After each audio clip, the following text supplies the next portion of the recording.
Hit it.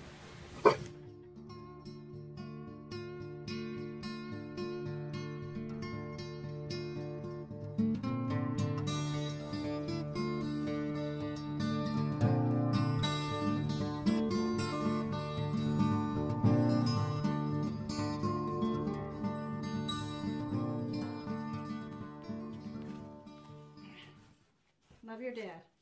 What's up, buddy? Love your dad. How y'all doing, YouTube friends and family?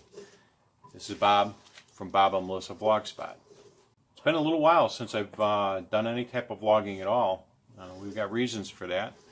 And let me start this off by saying this isn't a woe's me. I'm not looking for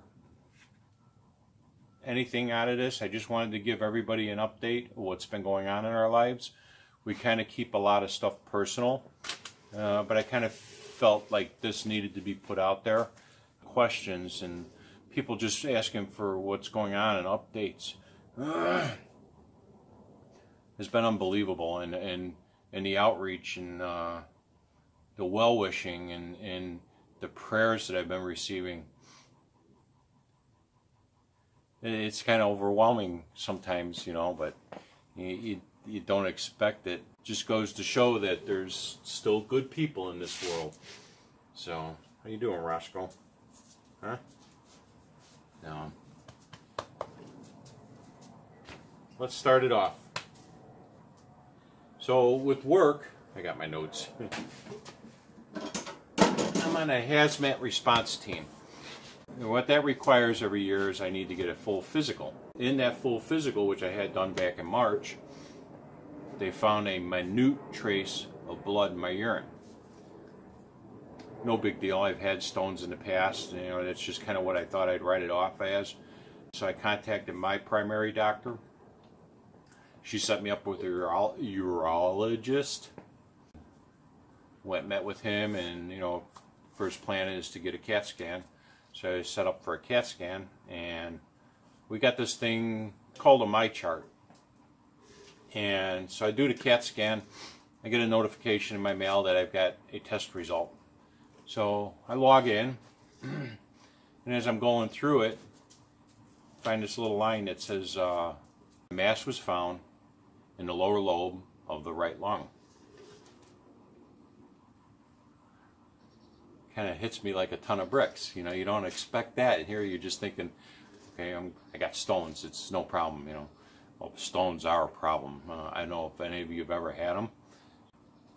Back in '09, I had a little bout with them. Not a little bout. I thought I was dying. We were in a small little town in Mississippi, Senatobia, Mississippi, and I wrote it out. And I truly thought I was dying.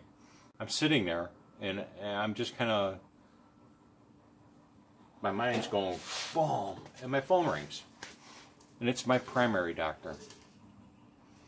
And she was right on top of it. So she says, no, we just want to confirm it, so we're going to set you up for another CAT scan, but we're going to do to your upper chest area, confirm that this is there. So I go ahead and I go in, get that done, and confirms it. So she sets me up with a lung specialist, and I go and visit him. You know, I'm given options. So the options I were given, we could wait and do all this testing over in 3 months and see if there's any changes. Or the other one is we do a PET scan. They inject you, it's a sugar-based radiation solution, and anything active glows. Or you could just go in and do a direct needle biopsy. I wanted to kind of get a confirmation that this was something active, so I chose to do the PET scan, which I'm thankful for choosing. So we set up and we do the PET scan. It's just like a CT scan, but they just do a different solution in you. So they were saying anything that's active will glow, light up. Your heart will light up. So we get the results back on that. And sure enough, the mass in my right lung lit up. You know, well, also too on my left side here, in my parotid gland, I have a mass in there that lit up. No symptoms, nothing. I mean, either one of them, not feeling a thing. Set up for biopsies.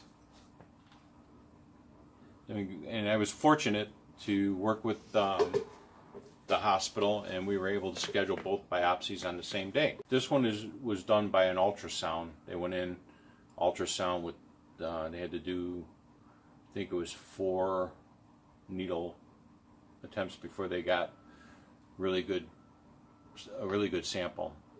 This one felt like I went 4 rounds with a professional boxer. My jaw swelled up afterwards. It was unbelievable, and the pain while doing it was pretty intense.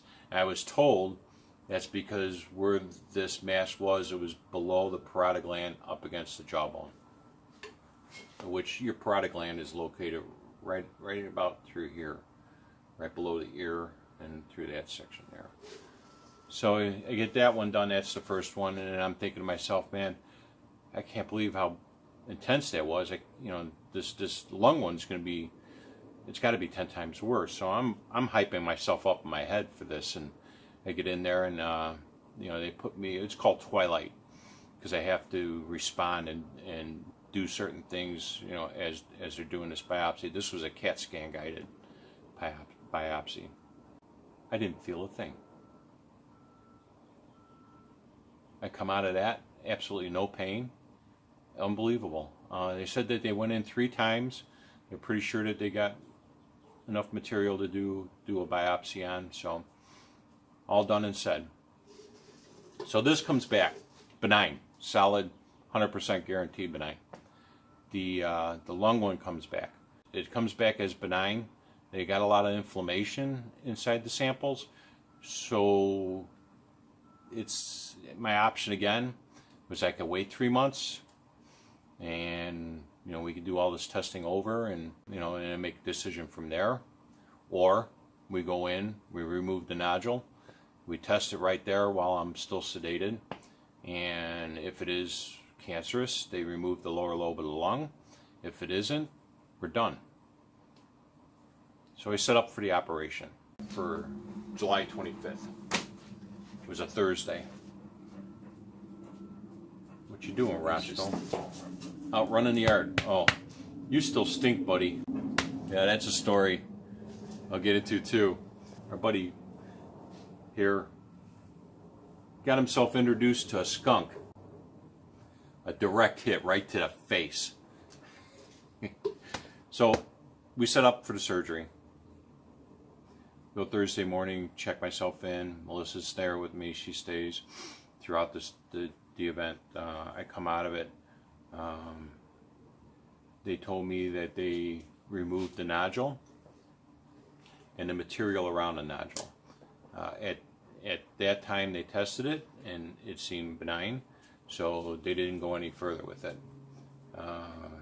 Closed me up, sent me off to recovery. I had a tube in my chest. I'm not a whiner or a complainer. I really thought my pain tolerance was pretty high. Man, I was wrong. I was wrong. So spent Thursday through Saturday in recovery. They released me Saturday afternoon. I was still in a lot of pain. They removed the tube Saturday. Told me to come in Monday, and that they were going to remove where the tube was, the stitching for that. So I had a doctor's appointment set up for Monday. I got released Saturday. I was still in pain, and Monday we get into the doctor's office, and the pain is there, but they were just telling us that it was normal after this type of an operation. It was like a real sharp pain in my back, lower left back, actually. Every time I breathed in, it was like somebody poking me. I go home Monday night. I'm in excruciating pain, and Melissa and I are, we're thinking that maybe because of the pain medication I was on, that I was just not able to have a bowel movement, and that was why I was having so much pain. I almost didn't go in Monday night. My wife, God bless her, she packed me up and took me into the emergency room.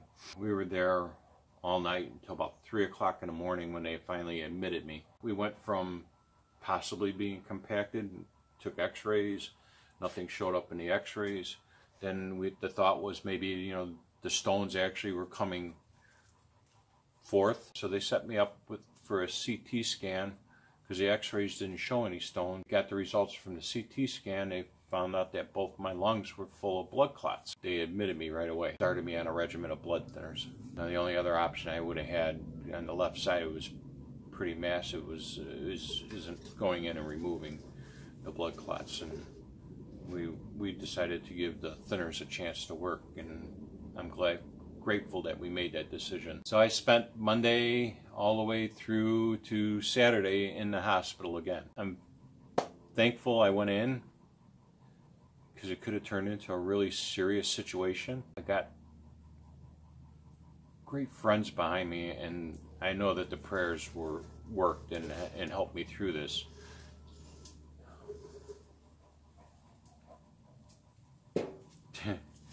So the Roscoe story.